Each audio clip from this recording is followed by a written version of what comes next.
Peace be with you, everyone. Welcome to my channel. My name is Trevor. Really grateful to have you here today, and in today's video I'm just going to be going over my weekly rotation for the previous week, which was towards the end of November and the beginning of December. And so without further ado, I'm just going to get right into the list.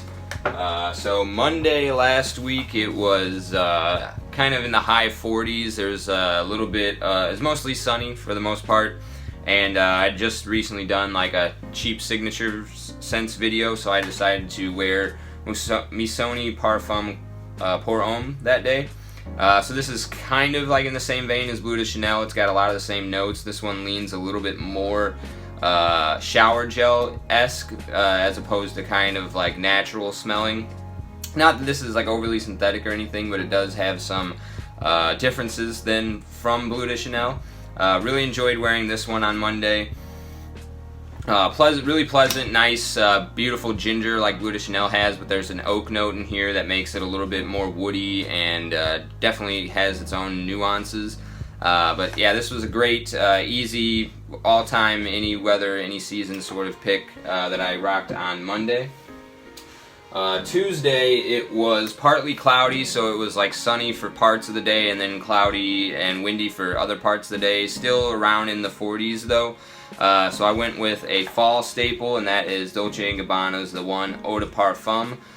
This one was catching a lot of really nice, beautiful wafts off of this. Kept it on me while I was at work through the workday so I could reapply, since the longevity is not the greatest on any of the one or its flankers, but really just kind of nice to catch that sort of fresh aspect of the ginger that's in here with the nice sweet amber and tobacco.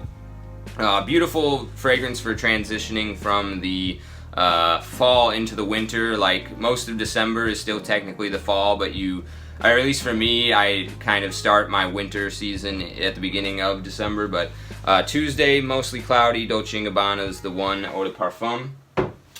So Wednesday I had two fragrances. I usually just stay loyal to one throughout the day, but I had one for the day side and one for when I got home at night. So Wednesday it was pretty cold, right around the highs of 30s Fahrenheit, so it was rather frigid, but still sunny. So I decided to go with this one. Recently added to my collection, Givenchy Gentleman Reserve Privé. This one is... my first impressions of this were a little bit skewed. I think there was some of the top notes got a little bit stuck in the little sprayer nozzle, or not the nozzle, but the little stick that runs it up. And so like my first initial blast of this that I got was pretty leaning into the bergamot quite a bit, and the boozy accents on this kind of gave me a little bit of a fermented fruit vibe. But after I got to spray it a little bit more and got the kind of bottled and juices flowing, it came off as just really nice, reminiscent of all the other deeper, richer versions in this line. I've got the Boisé, and this one is pretty similar to that. That one's a little bit more woody. I think I actually prefer that one over this. This is probably my second favorite in the line right now. In terms of the darker versions, I think the discontinued cologne version of this is like pretty up there on my list, but this I think does a really good balancing act between Dior Homme Parfum and Prada L'Homme Intense, which are two of my favorite iris fragrances, or two of my favorite fragrances point blank period that I have in my collection.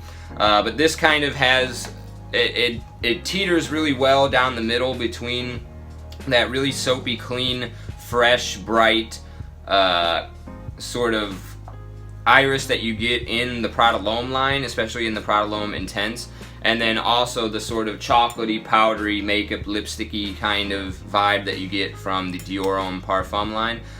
So definitely, the boozy notes don't stick out overtly to me with this one, but definitely really nice wearing this one. I'm going to get some more wears out of it and decide whether it's as worth the hype that it's getting as it is. I think it's really good, but I don't know if it's better than the Boisé or the Eau de Parfum But yeah, so that was Wednesday during the day, Givenchy Gentleman Reserve Privé. And then at night, when I got home, I think that was the night I filmed a Cheapy Hidden Gems video. And so, preparing for that video, I decided to rock this Cadillac Coupe. This is, I believe, discontinued, but you can still find it on eBay and discounters for 30 bucks if you get the tester. It's around 50 or 60 if you get the full presentation. But this, it shares a lot of the same notes and same fragrance accords that you get from Prada Luna Rossa Black. So it's like in the same vein as Prada Luna Rossa Black and Midnight in Paris. But then it's also got a tobacco-centric sort of base. So you get a little bit of CK1 Shock going on as well. The ingredients quality is closer to CK1 Shock than it is to the Prada.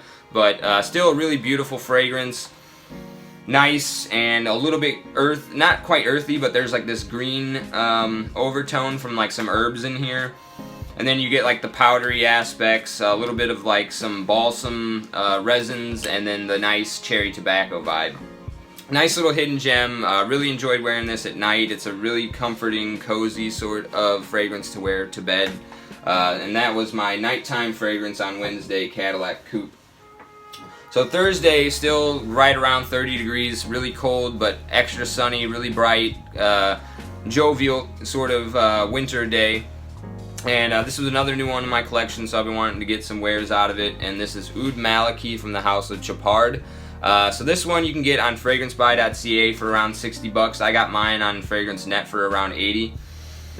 This is a really bright, sort of effervescent. The note breakdown wouldn't give that impression, but it reminds me a little bit of Paco Rabanne's Pure Excess in the sense that there's no frankincense or myrrh in here, but the top has this really bright aspect to it that's very sort of like a fizzy cola. That sort of scent profile I get out of frankincense and myrrh. And while that's not in this fragrance, it sort of has this nice cola, bright opening, and then it dries down into like a powdery tobacco. Definitely really nice sort of dressed up vibe to it. It's like a special occasions fragrance, even though the price is pretty affordable. Really enjoyed wearing this one. Longevity was great on it as well. I'm really hoping to get some more wears out of this, but yeah, this is a really great fragrance for sunny days where it's cold out. It's kind of like one of those nice winter days where there's some blinding white light reflecting off of the snow. I think this is going to be a real gem to grab for during those sorts of occasions. So that was Thursday, and then Friday we had, it was quite, like, it wasn't rainy, but it was like really dark clouds, looked rather stormy. The wind was picking up quite a bit. It was right around the high 30s, so pretty cold. I decided to reach for this one, Encre Noir à l'Extrême. So this is somewhat of a darling of the fragrance community. People that are into fragrances rather enjoy the Encre Noir line. This is my favorite from the line. Kind of gives off like a burning leaves sort of scent profile, very woody, a little bit of warmth from some resins, but not quite sweet.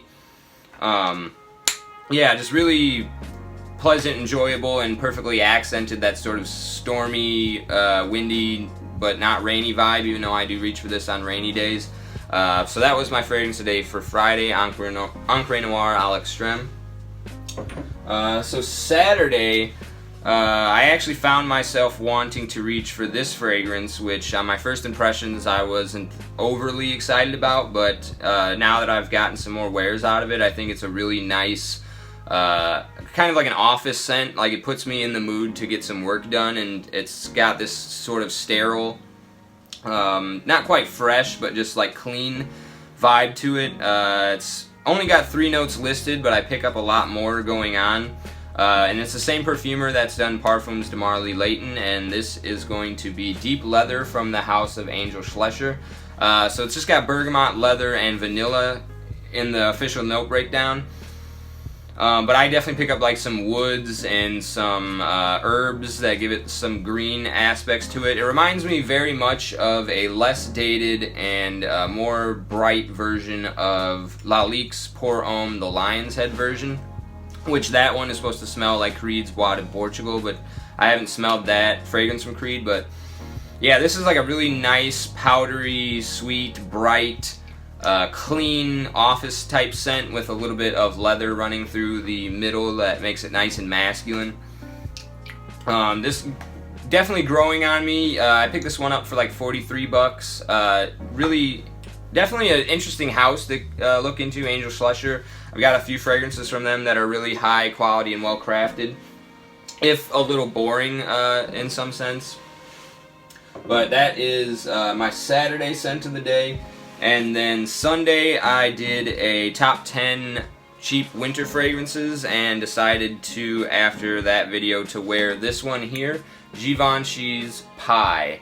So this was a 98 release from Alberto Maria's. It's got some certain green aspects to it. I think there's a tarragon note in here, which is something that this shares with Versace the Dreamer. So I get a little bit of a similar sort of aromatic opening that I get off of Versace's The Dreamer as I do with this one, but this one also has like a very thick resinous benzoin and vanilla that lives up to the pie name, even though this is a mathematical reference. The gourmandish aspects to it definitely categorize it in something that you can associate with the food stuffed pie.